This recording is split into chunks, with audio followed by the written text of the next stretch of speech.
अस्सलाम वालेकुम सर जी। ये नुस्खा जो है ना पारे का, इसका 10 तोले गंधक आंवला सार लेनी है। उसको पीस लेना है। पीस के एक शीशी लेनी है जिसमें बच्चों के, शीशे की शीशी लेनी है जिसमें बच्चों के सिरप आते हैं। वो सुर्खी मायल कलेजी कलर की होती है। उसमें 5 तोला पारा जो सिंगरफ है ना, ये नीचे डाले, गंधक ये नीचे डालनी है। इसके ऊपर 5 तोले पारा डालना है, फिर 5 तोले गंधक डाल देनी है। इसको गिल हिकमत करके 3 किलोपलों को जलाकर जब उसकी शोला ख़त्म हो जाए उसमें रख दें।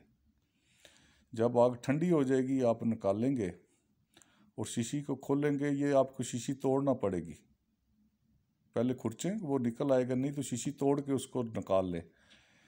ये आप देखेंगे पूरा 5 तोले पारा जो डाला है वही निकला है। ये कैमुल नार है और इसका मजाज जो है ना सर्द खुश्क है।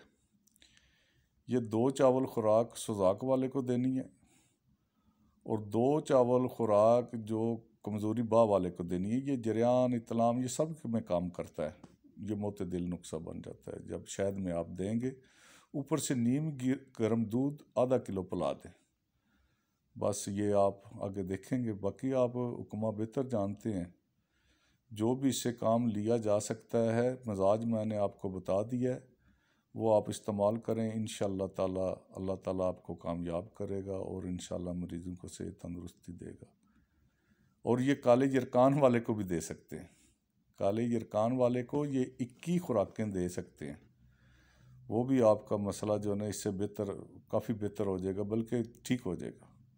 सही है जी। खुदा हाफिज़, फ़ी अमान अल्लाह।